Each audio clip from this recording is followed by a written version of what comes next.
She doesn't say anything, so I say, sorry. Still, you have to admit that's a pretty depressing story. But it's not. It's not depressing. I can picture her face, and her intensity surprises me. Because when I was listening to this book, all I could think of was that you are nothing like this guy. You aren't some crazy person trying to prove some big point or become a famous scientist or something. You were nice before this happened, and you're still a good person. It's not like you wanted any of this. It's just an accident. You're innocent, and this other guy's guilty. Plus, he doesn't trust anybody, and that's not like you. This guy is all on his own because he's so selfish.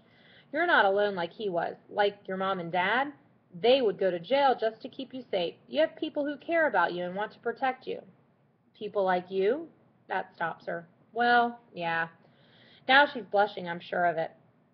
I say, you've really thought about all of this, haven't you? In case you haven't noticed, Bobby, I really think about everything. Just because I'm blind doesn't mean I'm stupid. Her sarcasm doesn't bother me anymore. Besides, it's my fault for getting personal. So I say, I think you're right about this being an accident. But my dad says there's no such thing as an accident. He says there's only cause and effect. So anyway, I got this strange idea this morning, and I want to know if you think it's stupid, okay? Sure. You know how when something bad happens, everybody says, of all the people in the world, how come this had to happen to me? Well, I'm lying on my bed early this morning reading an article in Time magazine about people who have had UFO abduction experiences.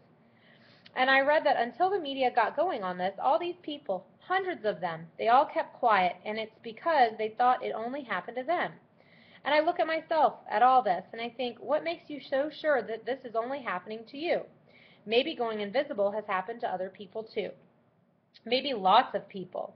And everybody is keeping it a secret and thinks he's the only one in the world with this problem. Alicia says, so you're saying maybe there's this whole squad of other invisible people out there somewhere? That's pretty hard to believe. Is 5 invisible people harder to believe than just one? Is 5 or 10 or 100 any weirder than one? Okay, think about this. Do you and your dad ever talk about life in outer space? Alicia snorts. Are you kidding? My dad's a nut about that. He says because there's a life here on Earth, there must be life other places in the universe too. The universe is so huge, he says it's stupid to think that Earth is the only place with intelligent life. Exactly. Because the same things that cause life here probably caused it to happen somewhere else, right?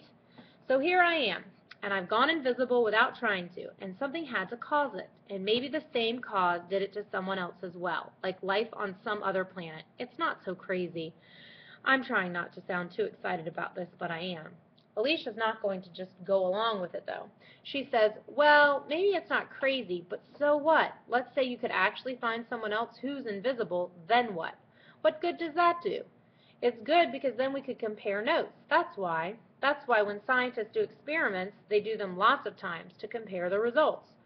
I stop and think a second because I want her to say why this could be important. Then I say, okay, when you lost your sight, did the doctors ever talk about other cases? Cases like yours? Now she's thinking, yeah, actually, that was the first thing they did.